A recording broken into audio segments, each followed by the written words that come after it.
It was a crisp autumn morning in Washington, D.C. The kind of day where the sun shines brightly, but the air carries just enough chill to remind everyone that winter is on its way. Agent Tanya Johnson was running late for her meeting at FBI headquarters. She hadn't planned on stopping for coffee, but the all-night stakeout had left her desperate for caffeine.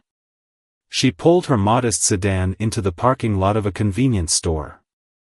Nothing about her appearance suggested she was a federal agent. In her plain clothes, jeans, a navy sweater, and a light jacket, she looked like any other customer. The badge and gun remained concealed, as they usually were when she wasn't on active duty. Tanya had been with the FBI for 12 years now. As one of the few black women in her division, she'd worked twice as hard to earn her position and the respect of her colleagues. Despite facing subtle discrimination throughout her career, she'd risen through the ranks on merit and determination. Today, she was leading a major investigation into a corruption case involving several high-profile officials. Inside the store, she grabbed a large coffee and paid quickly. The meeting was in 30 minutes, and traffic in D.C. was unpredictable at best. As she returned to her car, she noticed a police cruiser had parked beside her. She didn't think much of it, officers needed coffee too. Tanya was just pulling out of the parking space when flashing lights appeared in her rearview mirror. She frowned, mentally reviewing her driving. She hadn't been speeding, her registration was current, and all her lights worked fine. Still, she dutifully pulled back into a parking space and waited. Officer Richard Powell approached her window with a hand resting on his holster, a detail that didn't escape Tanya's notice. She'd been trained to observe, and something about the officer's demeanor immediately put her on alert. His face was set in a stern expression as he gestured for her to roll down her window. "License and registration," he demanded without preamble or explanation. Tanya kept her voice calm and level. "May I ask why I'm being pulled over, officer?" The officer's expression hardened. "License and registration first, then we'll talk about why." Years of experience had taught Tanya how to handle situations like this. Keep calm, follow procedure, don't escalate. She reached slowly for her glove compartment to retrieve her registration. "Keep your hands where I can see them," Officer Powell barked, his hand tightening on his holster. "I'm just getting my registration from the glove compartment, as you requested," Tanya explained evenly. "Step out of the vehicle," the officer ordered, his tone growing increasingly hostile. Tanya knew her rights, but she also knew that sometimes compliance was the safest option, even when the request wasn't justified. She opened her door slowly and stepped out, maintaining eye contact with the officer. "Turn around and put your hands on the vehicle." "Officer, I'd like to know the reason for this stop," Tanya insisted, still keeping her voice steady despite her growing frustration. "We've had reports of drug activity in this area." "Your vehicle matches a description," Officer Powell stated, though his eyes shifted away slightly, a telltale sign of deception that Tanya immediately recognized from her interrogation training. "My vehicle matches a description? A common black sedan?" She gestured to the parking lot where at least 3 similar cars were parked. The officer's jaw tightened. "Are you refusing to comply?" "No, I'm simply asking for clarification," Tanya replied.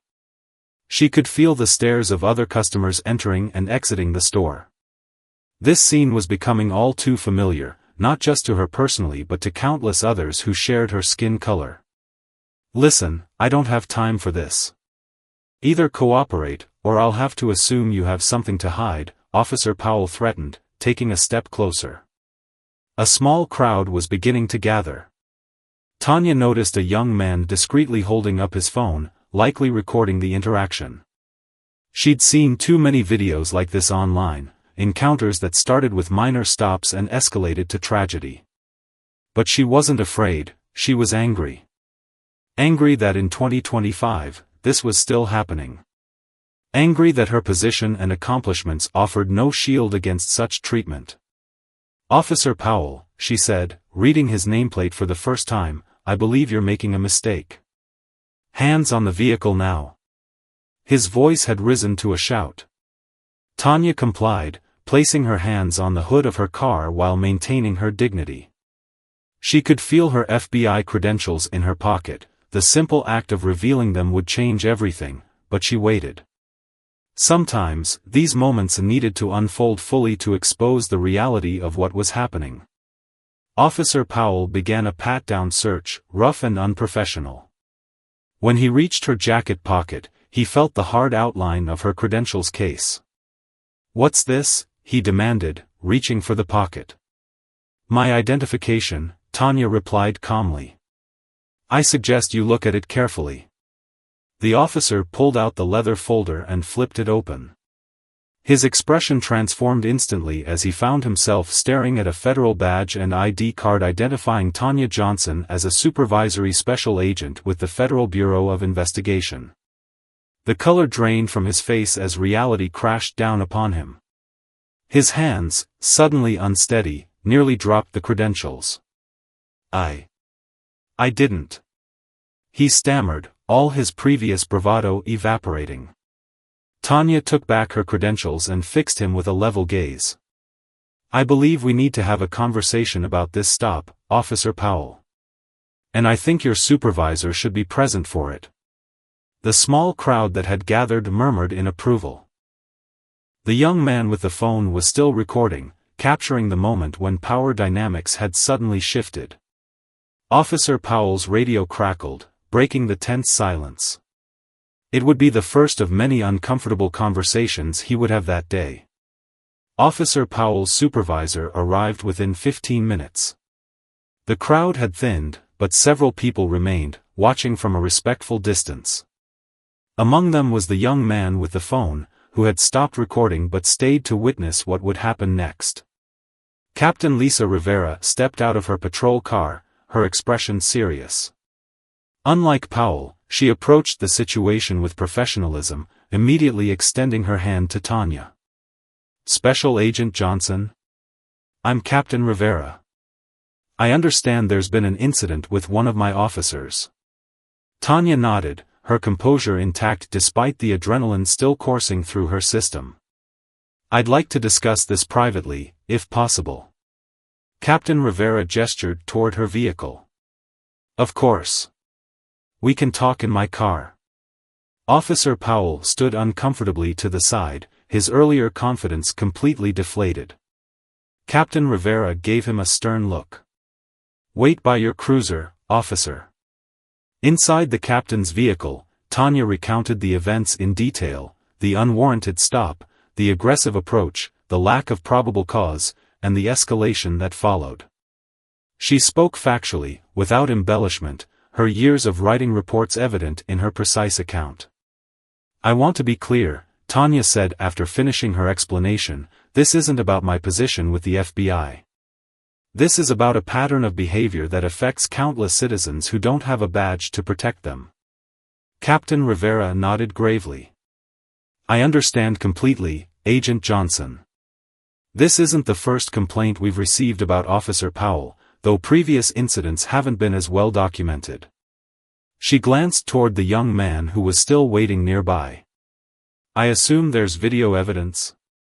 "Yes, and I'd like a copy of the dash cam and body cam footage as well," Tanya replied. "You'll have it. I can assure you this matter will be taken seriously." Tanya appreciated the captain's professionalism but had seen too many cases disappear into administrative black holes. "I'll be following up personally. And not just as an FBI agent, but as a citizen concerned about community policing." The conversation with Officer Powell came next. Captain Rivera called him over, and the three of them stood in a triangle formation beside the patrol car, away from prying ears but still in public view. Powell's demeanor had changed dramatically. Gone was the intimidating officer who had ordered Tanya around just 30 minutes earlier. Now he stood with shoulders slumped, eyes darting between his superior and the FBI agent. "Explain your actions, officer," Captain Rivera demanded. "I received a call about suspicious activity," he began, but his explanation quickly fell apart under Tanya's trained gaze. What was the nature of this suspicious activity? Tanya asked. Drug-related. We've had issues in this area. And the description of the suspect? Powell hesitated. Black sedan, single occupant. That's it? No make, model, license plate? Tanya pressed, knowing full well how vague the description was. It matched enough characteristics to warrant a stop, Powell insisted, though his voice lacked conviction. Captain Rivera interjected, Officer Powell, do you understand the concept of reasonable suspicion? His face flushed. Yes, Captain. And do you believe you had reasonable suspicion in this case? The silence that followed was answer enough. Tanya had been watching his body language throughout the exchange. As an FBI agent specialized in behavioral analysis, she recognized the signs of someone making excuses rather than taking responsibility. Officer Powell, she said finally, I'm not interested in ruining your career. What concerns me is that without my credentials, this encounter might have ended very differently. And for many people, it does end differently. Powell's eyes met hers for the first time. There was shame there, but also defensiveness. I was just doing my job, he said quietly. No, Tanya replied firmly. Your job is to protect and serve everyone equally. What happened today wasn't that. Captain Rivera stepped in. Officer Powell, you're on administrative leave effective immediately pending a full investigation. Turn in your badge and weapon before leaving the station. The gravity of the situation finally seemed to hit him. His career, his reputation, his future, all suddenly in jeopardy because of what he'd probably considered a routine stop. As they parted ways, Tanya checked her watch. Her meeting at headquarters would have to wait. This incident demanded immediate attention, and she was determined to use her position to ensure it wasn't dismissed or forgotten. News of the incident spread quickly through both departments. By the time Tanya finally arrived at FBI headquarters, her phone was buzzing with messages from colleagues and superiors. The young man's video had already made its way online, gaining traction with each passing hour. Her team was waiting when she walked in, concern evident on their faces. Her partner, Agent Chen, approached first. Heard you had quite a morning, he said, keeping his voice low. You okay? Tanya nodded, appreciating his concern but eager to focus on their case. I'm fine. Let's get to work. But her division chief, Deputy Director Wallace, had other ideas. He waved her into his office before she could even reach her desk. Johnson, I've already received 3 calls about this morning's incident, he said once the door closed behind them. The police commissioner, the mayor's office, and a reporter from the Post. Tanya remained standing. Sir, I was planning to file a formal report after our meeting. Sit down, Wallace said, his tone softening. This isn't a reprimand. Far from it. She took a seat, studying her boss's expression. Despite his usual stoic demeanor, she could see he was troubled. The commissioner wanted to assure me they're taking this seriously. Officer Powell has been problematic for some time, but they've lacked sufficient cause for dismissal. Your experience might change that. With all due respect, sir, I wasn't looking to get anyone fired. I just wanted accountability, Wallace finished for her. I know. But this incident highlights exactly what our community outreach program has been trying to address. He leaned forward. The mayor wants you to speak at tomorrow's Police Oversight Committee meeting. Tanya hadn't expected this development. What had started as a routine morning had snowballed into something much larger. I'm in the middle of the Harrison corruption case, she reminded him. Chen can handle things for a day. This is important too, Johnson. She knew he was right. Her personal experience could add weight to the systemic issues they'd been trying to address. Still, it felt uncomfortable being thrust into the spotlight. There's something else, Wallace continued. The video is gaining traction. Your face is clearly visible. This might impact your undercover work. This was a genuine concern. Tanya had spent years building her career, and undercover operations were a significant part of it. Having her face associated with the FBI so publicly could jeopardize future assignments. I understand the risks, she said finally.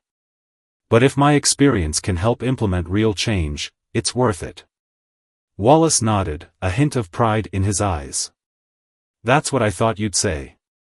He handed her a folder. These are the talking points for tomorrow's meeting. Review them, add your personal touch, but remember, you're representing the Bureau. As she left his office, Tanya felt the weight of new responsibility settling on her shoulders. What had begun as a simple coffee stop had transformed into something that might affect policy and procedures. Her phone buzzed again, a text from Captain Rivera, Officer Powell's disciplinary hearing scheduled for Friday. Your testimony will be crucial. Can we meet tomorrow to prepare? This was moving faster than she'd anticipated. But perhaps that was a good thing. Too often, these incidents faded from public consciousness before real change could take root. The next morning, Tanya met with Captain Rivera at a small cafe halfway between their offices.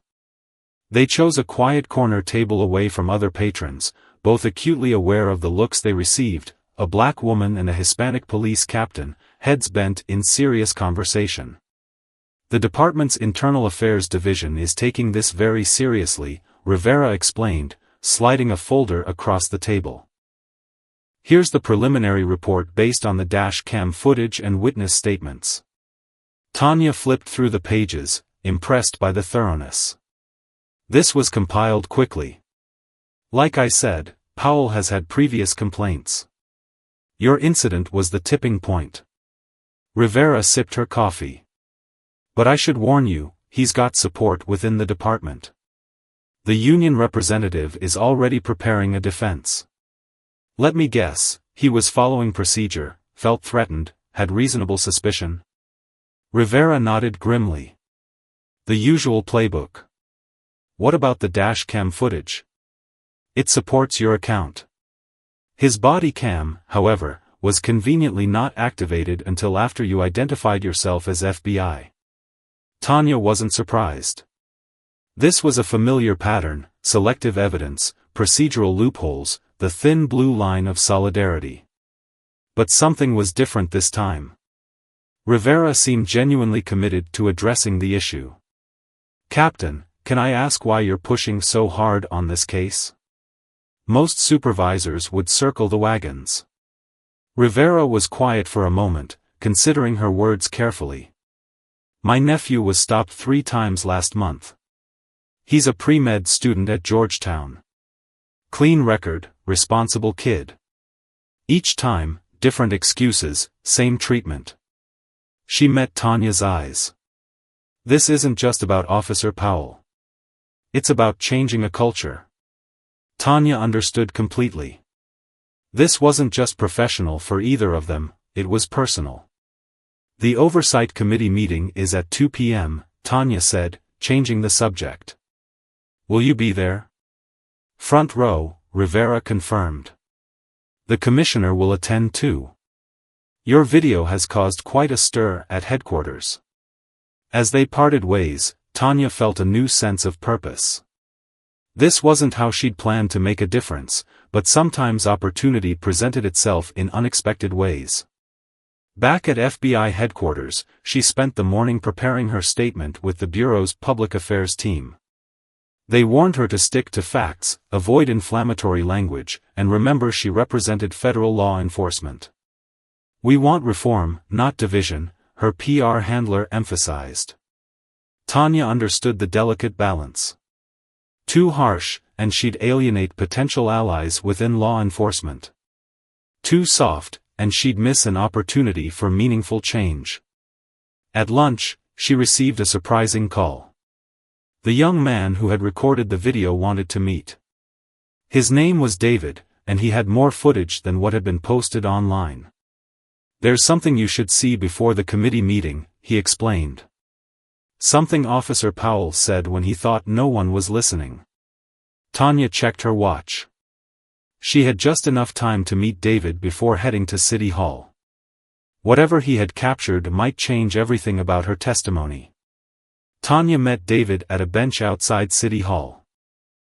He was younger than she'd initially thought, probably in his early 20s, dressed in a university sweatshirt and looking nervously over his shoulder.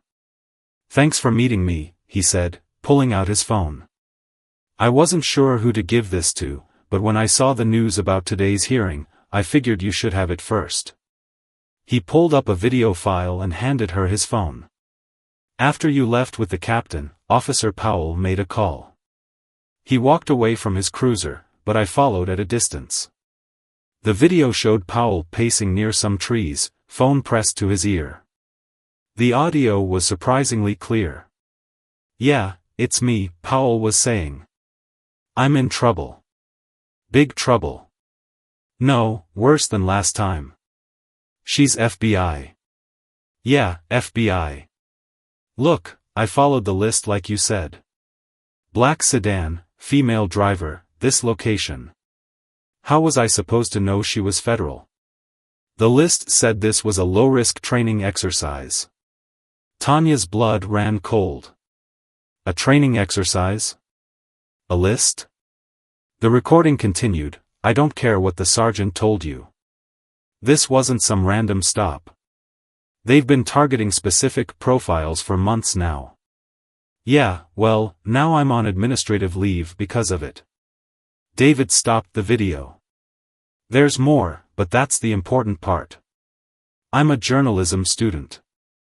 I know what I heard doesn't match what he told his captain." Tanya stared at the phone, mind racing. "David, I need a copy of this. This suggests organized profiling, possibly department-sanctioned. Already uploaded it to a secure cloud folder." He showed her the link. "I made backup copies too." "Smart," Tanya said, impressed. "This could be dangerous information. Be careful who you trust with it."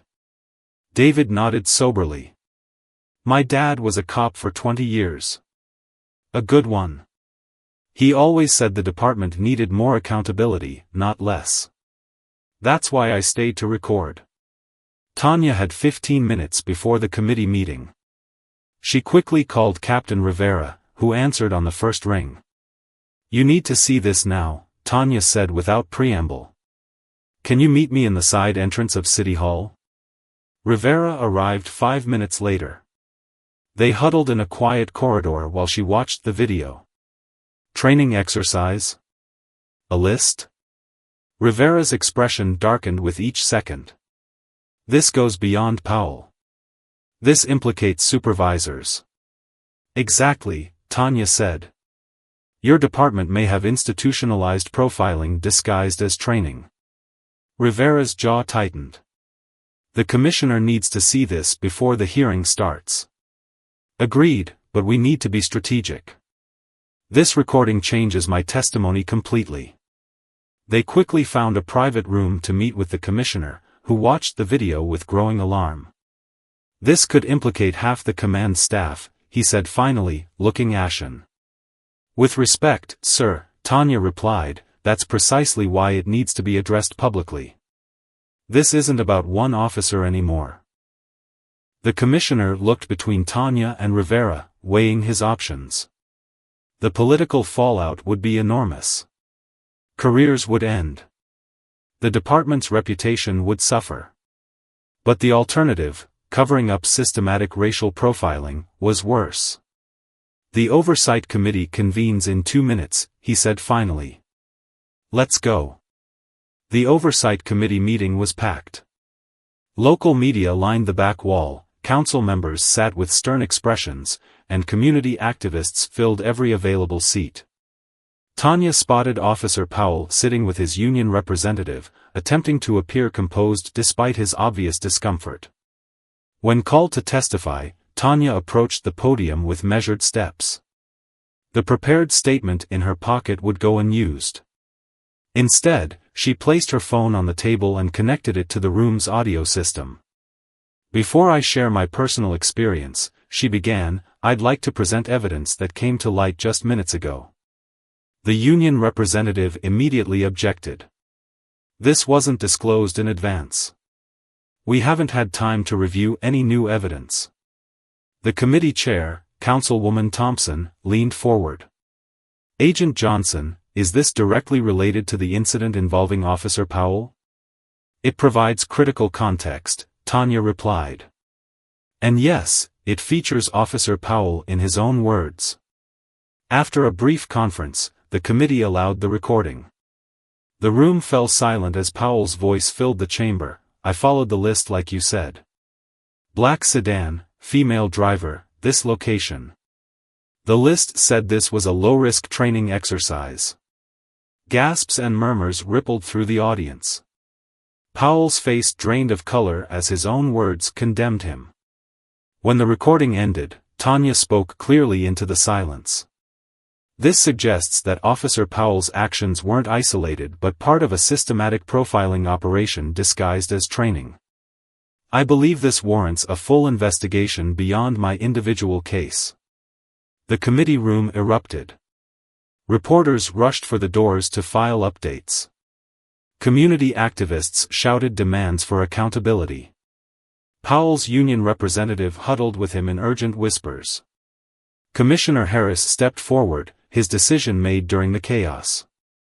The police department will cooperate fully with an independent investigation into these training practices. Effective immediately, all such programs are suspended pending review. It was a bold move that surprised even Tanya. The commissioner was getting ahead of the scandal, positioning himself as part of the solution rather than the problem. As the meeting continued, Tanya noticed a woman in the audience, middle-aged, dignified, watching the proceedings with intense focus. Their eyes met briefly, and the woman gave a small nod of appreciation. After adjournment, the woman approached Tanya. I'm Dr. Reynolds, chair of the Community Police Review Board. For 3 years, we've been collecting testimonies about these random stops, trying to prove a pattern. Your evidence might finally break this open. I'd like to know more, Tanya replied, exchanging contact information. As they spoke, Captain Rivera approached with news. Powell's talking. He's named the sergeant who gave him the list and claims it came from higher up. Internal Affairs is opening a full investigation. The dam was breaking. Years of questionable practices were about to be exposed, all because of one routine stop that wasn't routine at all. Tanya's phone buzzed, a message from Deputy Director Wallace. White House just called. They're watching. Proceed carefully, but proceed. You have our full support. This had escalated beyond anything she could have imagined. A coffee stop on a Tuesday morning was now triggering what might become a landmark case in policing reform. The next morning, Tanya woke to her phone buzzing incessantly. Overnight, the story had exploded across national news networks. The video of her encounter with Officer Powell, combined with the explosive recording revealed at the committee hearing, had created the perfect media storm. Her inbox was flooded with interview requests from major networks, and social media was ablaze with hashtags like #BadgeFlash and #ProfiledFBI. Even the president's press secretary had released a statement expressing concern over potential systematic civil rights violations. Tanya felt a weight of responsibility settle on her shoulders. This wasn't what she had wanted when she stopped for coffee 2 days ago, but she recognized the rare opportunity it presented for meaningful reform. She arrived at FBI headquarters to find Deputy Director Wallace waiting in the lobby. Johnson, we need to talk strategy, he said, guiding her toward a conference room rather than his office. Inside, she was surprised to find the FBI director herself, along with the Attorney General and several Justice Department officials. Agent Johnson, the director began, your incident has become a catalyst for something much larger. The Attorney General is considering opening a pattern or practice investigation into the entire police department. Such investigations were rare and serious, typically resulting in court-enforceable consent decrees that mandated specific reforms. Tanya knew this would be met with significant resistance from police unions and city officials concerned about cost and autonomy. "We need to know everything you've learned," the Attorney General said. "And we need your help navigating this politically charged environment." For the next 2 hours, Tanya briefed the room on her experience, the evidence David had provided, and her subsequent conversations with Captain Rivera and Dr. Reynolds. The officials listened intently, occasionally asking pointed questions about timelines and specific statements. "We're assigning you temporarily to the Civil Rights Division," Wallace informed her when they finished. "Your corruption case will be handled by Chen until this matter resolves." Tanya's phone buzzed again, a text from an unknown number, Officer Powell requesting to meet privately. "Says he has documents. Needs immunity deal. Rivera." She showed the message to the Attorney General, who frowned. "This could be crucial, but proceed with caution," he advised. "Wear a wire. Take backup. If he's got documentation of systematic profiling, it could break this case wide open." As the meeting concluded, the director pulled Tanya aside. "You stepped into something significant here, Johnson. Not everyone will appreciate it. There will be backlash." "I understand, ma'am. Your security detail has already been arranged. We protect our own." The implication was clear: there would be those who viewed Tanya as a threat to the status quo, both within law enforcement and beyond. Outside the conference room, her phone buzzed once more.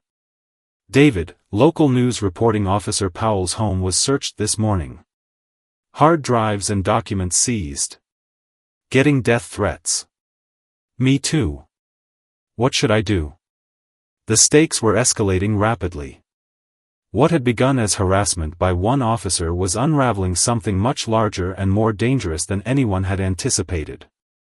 The meeting with Officer Powell was arranged at a secure FBI facility. Tanya arrived with 2 agents from Internal Affairs and a Justice Department attorney. Captain Rivera waited outside, having escorted Powell to the location. When Powell entered the room, Tanya barely recognized him. Gone was the confident, intimidating officer from the convenience store parking lot. In his place sat a nervous man with dark circles under his eyes and a defeated posture. "Thank you for meeting with me," he began, voice barely above a whisper. The Justice Department attorney laid out the ground rules. Powell could share information, but no immunity deal would be offered until they assessed the value of what he provided. Powell nodded in understanding, then reached into his jacket and pulled out a USB drive. "It's all here," he said, placing it on the table. "Training materials, target lists, performance metrics, everything. Our sergeant called it proactive policing, but that was just a fancy name for profiling." According to Powell, the program had started 3 years ago as a community safety initiative. Officers were given descriptions of vehicles and individuals to stop in specific neighborhoods at specific times.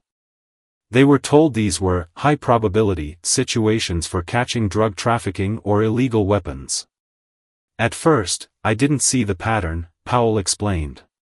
"But after a few months, it was obvious.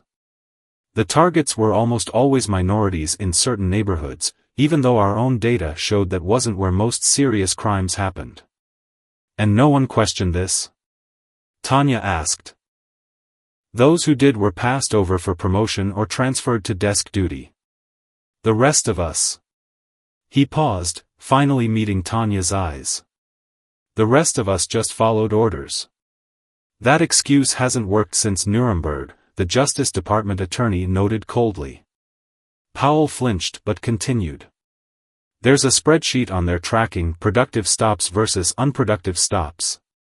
Officers with high productivity got better shifts, overtime opportunities, even bonus pay through a special fund. Productivity meaning arrests or seizures?" one of the Internal Affairs agents asked. "Exactly," Powell confirmed. "It created an incentive to find something, anything, even when there was nothing to find. Tanya listened silently, her training helping her maintain a neutral expression despite her growing anger. This wasn't just about racial bias, it was about a system that rewarded harassment disguised as police work. "Why come forward now?" she finally asked. Powell's answer was simple: "Because when I saw that FBI badge, I realized how far over the line we'd gone. And then when the video went viral, my kids saw it. My daughter asked me if I was a racist." His voice broke. I couldn't live with that question hanging between us. It was the first genuine moment Tanya had seen from him. Not excuses, not self-preservation, but a father confronting what his actions looked like through his child's eyes. As Powell continued describing the program's inner workings, Tanya's phone buzzed with a notification. The Attorney General had just announced the official opening of a federal civil rights investigation into the police department's practices. 6 months later, Tanya stood at a podium in the Justice Department's main press room. Behind her were the FBI Director, the Attorney General, the Mayor, and Commissioner Harris. The investigation had revealed exactly what Powell's evidence suggested: a systematic program targeting minorities under the guise of proactive policing. The department was now entering into a consent decree that would transform its operations, training, and accountability systems. "Today marks a beginning, not an end," Tanya stated to the assembled press. "The reforms outlined in this agreement will take years to fully implement, but they represent a commitment to equal justice that all communities deserve." The journey to this moment had been difficult. 12 officers had been terminated, including the sergeant who ran the program and 2 deputy chiefs who approved it. Powell had received a lesser penalty, suspension without pay, in exchange for his cooperation. The whistleblower protection laws had shielded David, who was now interning with a civil rights organization. Captain Rivera had been promoted to lead a new internal compliance division. Dr. Reynolds and her community board had been given formal oversight authority through the consent decree. As Tanya concluded her remarks, a reporter asked, "Agent Johnson, how do you feel about being the catalyst for such sweeping changes?" She paused, considering her words carefully. "I was simply in the right place at the wrong time.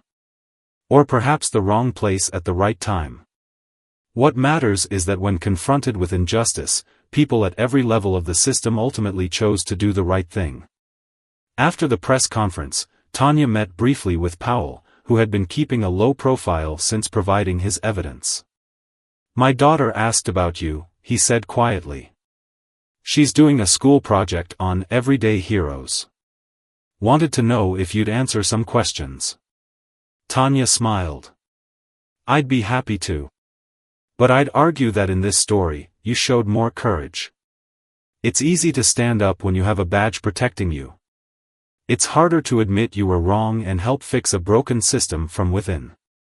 Powell nodded, emotion visible in his eyes. "I'll never be able to undo what I did to you and others. But my kids will grow up watching me try to be better. That has to count for something." As they parted ways, Tanya's phone buzzed with a message from Deputy Director Wallace: "Harrison corruption case needs you back. Enough changing the world for now?"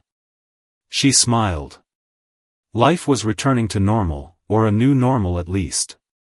The incident that had thrust her reluctantly into the spotlight was becoming yesterday's news, but its impact would continue for years.